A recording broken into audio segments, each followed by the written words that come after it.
Hola, ¿qué tal? Nos encontramos en la materia de metodología de la investigación jurídica.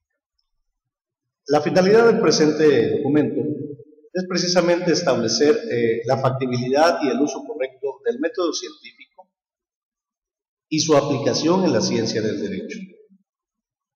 Para esto, y antes de entrar en materia de derecho, vamos a recordar primeramente que el método científico es un proceso sistemático y razonado que el investigador de la ciencia sigue para la obtención de la verdad científica, que se sustenta en la hipótesis y la comprobación de ésta, que sigue el camino de la duda sistemática y aprovecha el análisis, la síntesis y la deducción como herramientas de trabajo. Las características elementales del método científico son que busca la verdad, que es un método abierto, que es autocrítico, que es dinámico. Sigue o utiliza los siguientes procedimientos para ser considerado válido y eficaz. Primero, la observación simple y estructurada del fenómeno. Segundo, el planteamiento del problema. Tercero, la formulación de una hipótesis. Cuarto, la programación de actividades comprobatorias. Y quinto, la conclusión y presentación de las teorías que se sustentaron inicialmente. A continuación vamos a ver un caso específico en virtud del cual el método científico fue aplicado de manera fehaciente en la resolución, el análisis de una situación jurídica puesta a consideración. Buenos días. Abogados, ¿cuál es el asunto que tenemos para resolver hoy a través de una sentencia? El primero que tenemos, Lic, es el asunto 133 del 2011. Es el juicio ordinario mercantil que promueve la señora Mariana Castillo en contra del Banco Fortuna Nacional. Licenciada, ¿cuáles son los planteamientos de hecho y de derecho que se hacen en esta controversia? Bueno, la parte actora reclama el reembolso del dinero, el dinero que le ha sido extraído de su tarjeta y que ella no reconoce haber sacado, que va por el monto de 40,000 pesos. Y la parte demandada dice que la responsabilidad del cuidado de la tarjeta y el número de identificación y los retiros pues corren a cargo o son responsabilidad de la señora Mariana Castillo. También refiere que ella está sujeta a un contrato de adhesión en donde el banco se exime de todo tipo de sucesos o eventos que pasen respecto a esta tarjeta. Muy bien, licenciada. Entonces, para acotar a qué se ciñe nuestra controversia, podemos o puedo yo en este caso puntualizar lo siguiente. Está planteando usted una controversia en la cual un cuentaviente o tarjetaviente no reconoce ciertos retiros que se hicieron a través de la tarjeta que le otorgó el banco. En segundo lugar, tenemos que la institución bancaria, Banco Fortuna Nacional, sí está reconociendo el contrato, ¿sí? Partiendo de esta base, es decir, del reconocimiento del contrato, entonces la controversia se ciñe en determinar a quién corresponde la carga de la prueba respecto de los retiros no reconocidos. Y según el planteamiento que usted me hace de los hechos que contesta la institución bancaria, vemos que se acoge directamente a el contrato base también de la presente acción, en la cual, según he entendido, el banco queda liberado de toda responsabilidad del uso de la tarjeta y deja esto para la exclusividad de la tarjeta bien. Así es. Por lo tanto, aquí tenemos una controversia muy interesante. ¿Por qué razón? Porque debemos de determinar precisamente la aplicación y los alcances que tiene lo pactado por las partes en este contrato de adhesión, para efectos de determinar a quién corresponde la carga de la prueba. Por lo tanto, me parece interesante que ustedes, habiendo analizado el expediente, me puedan plantear cuáles son las conclusiones o cuáles son las posibles soluciones que se pueden dar a este asunto. Iniciaría con usted, licenciado, ¿cómo ve este asunto? ¿Cuáles serían las posibilidades de solución? Pues prácticamente este proceso está Mariana Castillo, que es la actora, que demanda Banco Fortuna Nacional.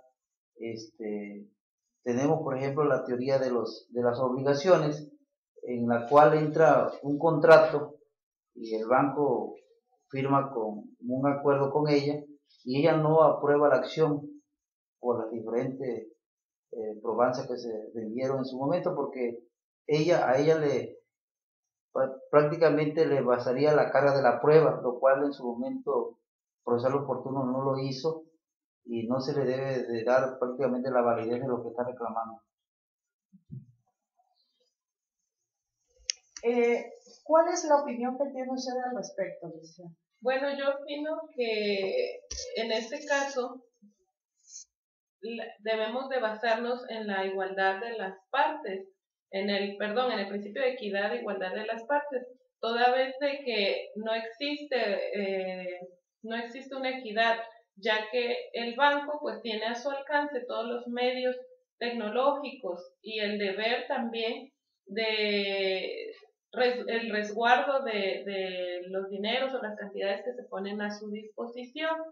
Entonces, para determinar quién tiene la carga de la prueba, pues tendríamos que hacer un análisis de esa cláusula, precisamente donde el banco prácticamente se lava las manos y se exime de toda carga, pues podría considerarse violatoria de derechos humanos, toda vez que un cuentaviente, al llegar a hacer un contrato con un banco, ya sea para que le depositen su nómina o para que ahorre, pues simplemente se apega al contrato de adhesión, lo que quiere decir que el contrato pues ya está hecho, ya está formulado de una forma ventajosa para que el banco pues quede sin responsabilidad ante cualquier suceso, pues lo cual es violatorio de garantías.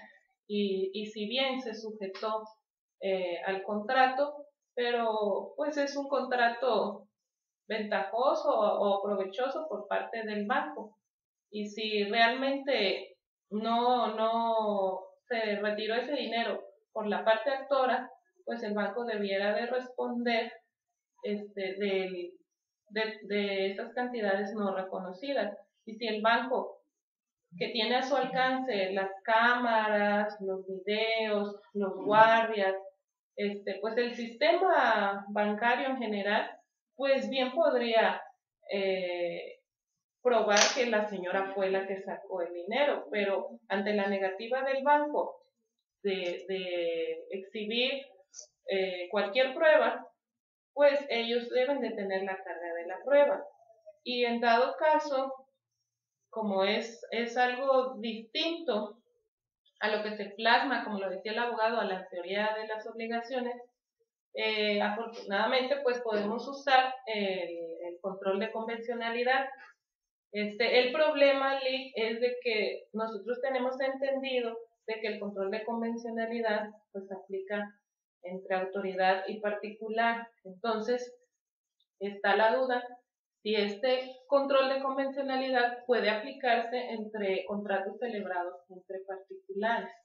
Y esa es la hipótesis que yo planteo. Muy bien.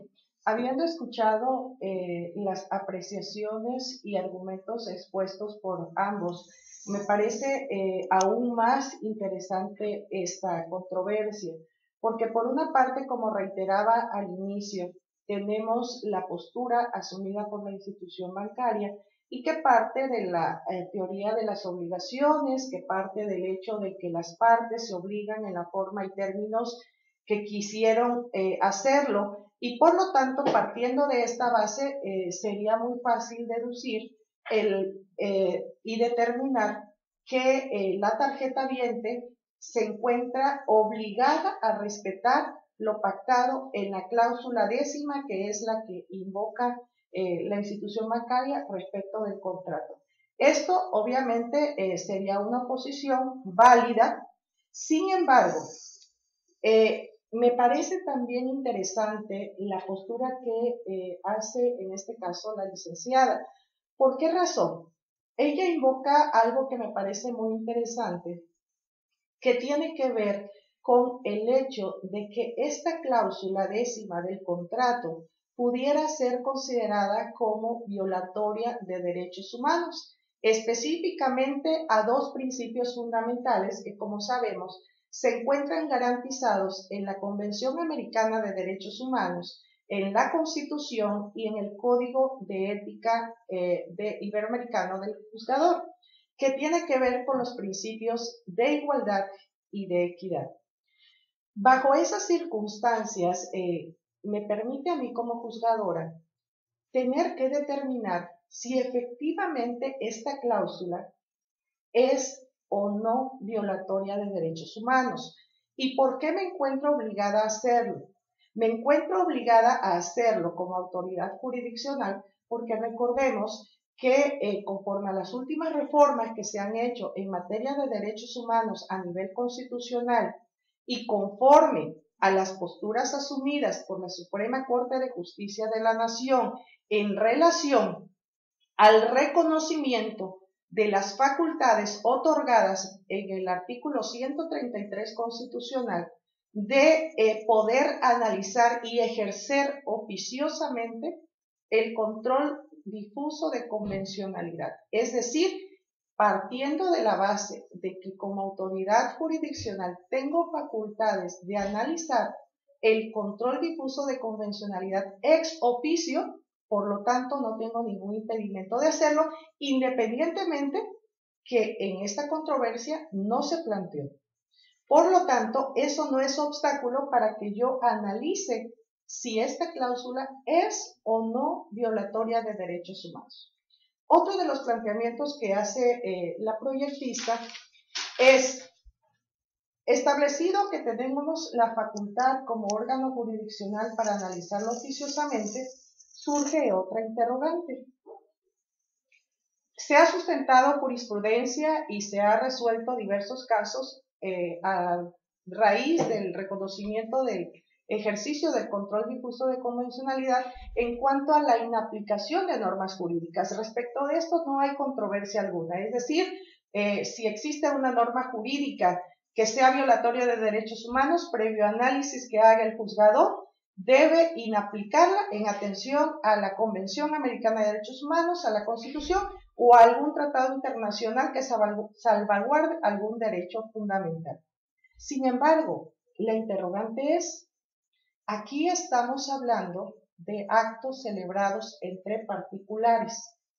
Al ser actos celebrados en particulares, nos cuestionamos: ¿puede el juzgador realizar control difuso de convencionalidad de oficio en actos celebrados entre particulares? Es decir, los alcances del control de convencionalidad abarcan hasta el hecho de que oficiosamente pueda analizar un contrato como el que es materia de esta litis. Déjenme decirle que desde mi opinión sí es factible.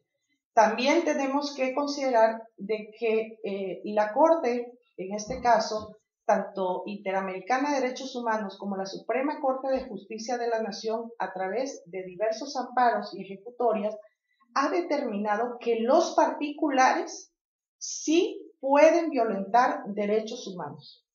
Entonces, partiendo de la hipótesis de que los particulares sí pueden vulnerar derechos humanos, entonces me lleva a la conclusión de que sí es factible analizar a través del control difuso de la convencionalidad el contrato bajo el cual se rigió las obligaciones derivadas entre el banco y el tarjetaviente. Una vez que se analiza y establecida la facultad que tenemos como órgano de analizarlo, pues es evidente que al revisar la literalidad de esta cláusula décima, podemos advertir que se establece la exclusiva responsabilidad del cliente y se dice de cualquier daño o perjuicio que pudiese sufrir como consecuencia del uso indebido del mismo. Esto de una interpretación literal, de una interpretación teleológica de esta cláusula, podemos advertir evidentemente la vulneración del principio de equidad que debe de regir, en este caso, entre el consumidor o usuario, llamado en este caso tarjetaviente, y la institución bancaria. Es decir, los riesgos que se asumen al momento de la celebración del contrato de ninguna manera pueden ser exclusivamente a cargo de el usuario o quien está solicitando precisamente el servicio o contratando en este caso una cuenta bancaria y que a la vez se le entrega su tarjeta de débito. Bajo estas circunstancias, al ser desde nuestro punto de vista y que tendría que analizarse en esta sentencia, desde luego, mediante estudios claros y estudios profundos relativos a los principios, de un primer acercamiento yo advierto la vulneración al principio de equidad y de igualdad que debe de regir en los contratos. Además de ello, sustenta este argumento el hecho que estamos ante un contrato de adhesión que es de explorado derecho, que se trata de contratos elaborados unilateralmente y que al ser elaborados unilateralmente, quien se sujeta a ellos lo hace a través de una adhesión al mismo, pero no participa en la creación de las cláusulas a las cuales se están estableciendo en el contrato. Y al ser únicamente mediante una objeción, desde luego, eso implica que desde luego asume las responsabilidades que están en el mismo, pero también no podemos obviar el hecho de que al ser contrato de adhesión, esta persona definitivamente puede estar firmando alguna cláusula que vulnere algún derecho humano.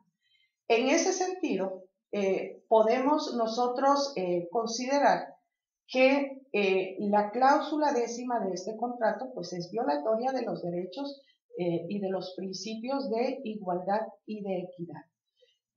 Y por lo tanto, desde también mi punto de vista, el control difuso de convencionalidad tiene los alcances no solamente de inaplicación de normas jurídicas, sino también tiene el alcance de inaplicar todo acto, ya sea de instituciones establecidos en leyes, pero también de particulares, porque reitero, los particulares también pueden vulnerar derechos humanos.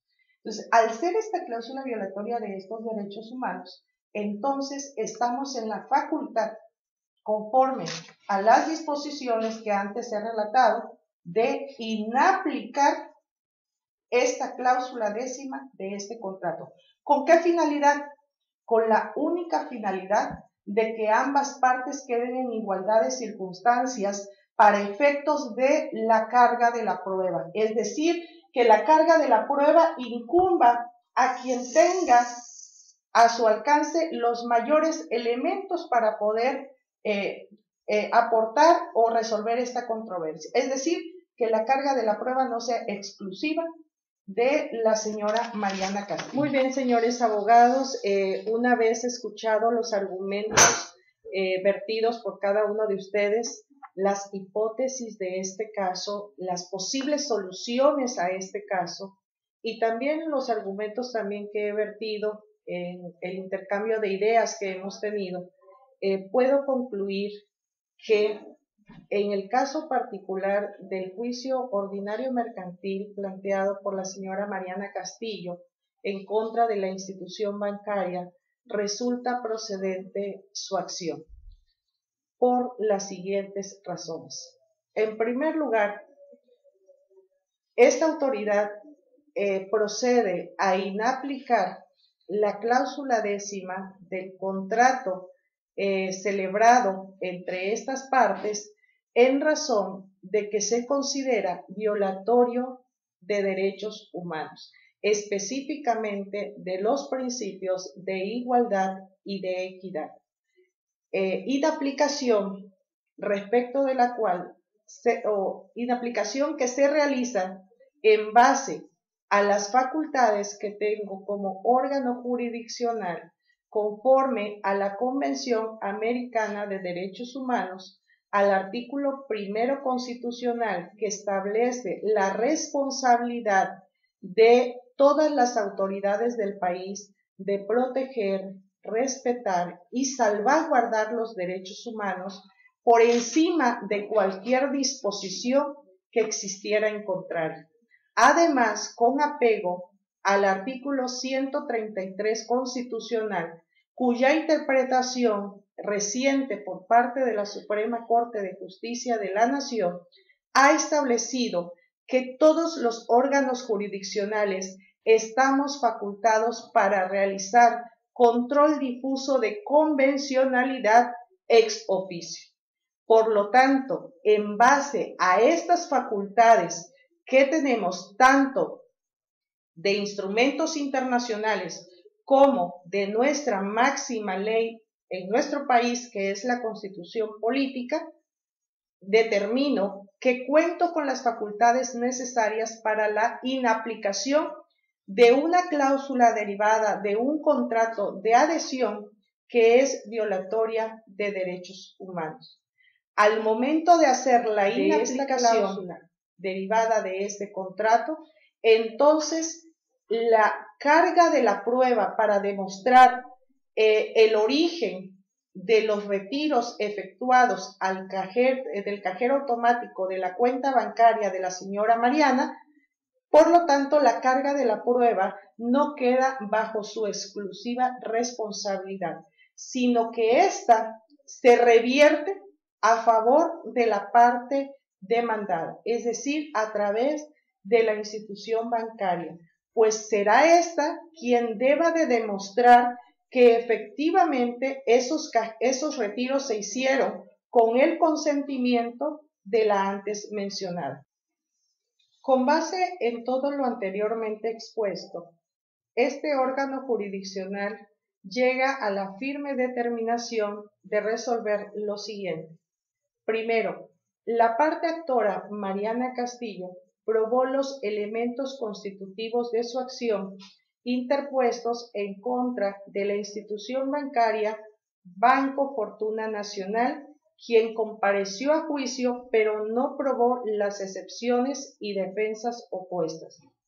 Se condena al banco antes mencionado al pago de las siguientes cantidades. Al pago de la cantidad de 40,000 pesos por concepto de suerte principal derivada de los retiros no reconocidos por la parte actora. Segundo, al pago de la cantidad que resulte por concepto de intereses moratorios consistentes en el 6% anual en base a lo resuelto por el artículo 362 del Código de Comercio en vigor a partir de las fechas que se retiraron estas cantidades y que deberán de justificarse plenamente en ejecución de sentencia. Tercero, al pago de los gastos y costas erogados a la parte actora por la tramitación del presente juicio y que de igual manera deberán de acreditarse en la ejecución de la presente resolución.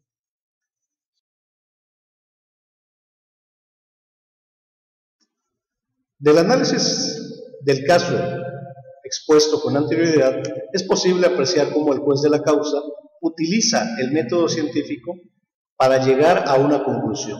Esto es, en la búsqueda de la verdad, utilizó un método abierto. ¿A qué me refiero? Cuestionó a sus proyectistas, les preguntó su hipótesis, autocriticó la hipótesis, estructuró primeramente el fenómeno que analizaba, hizo un planteamiento inicial del problema, formuló su hipótesis, analizó las pruebas que se desarrollaron durante el curso del procedimiento legal y finalmente emitió su conclusión y su presentación de teorías. Esto es, el juez de la causa, en la búsqueda de la solución del problema expuesto a su consideración, se vio en la necesidad de utilizar el método científico como herramienta fundamental para lograr finalmente llegar a la verdad histórica buscada en el juicio que fue puesto a su consideración. De ahí entonces la importancia de conocer el método científico, de utilizar los pasos o procedimientos que éste dispone para poder efectivamente obtener lo que se busca, que en el caso específico es la verdad histórica.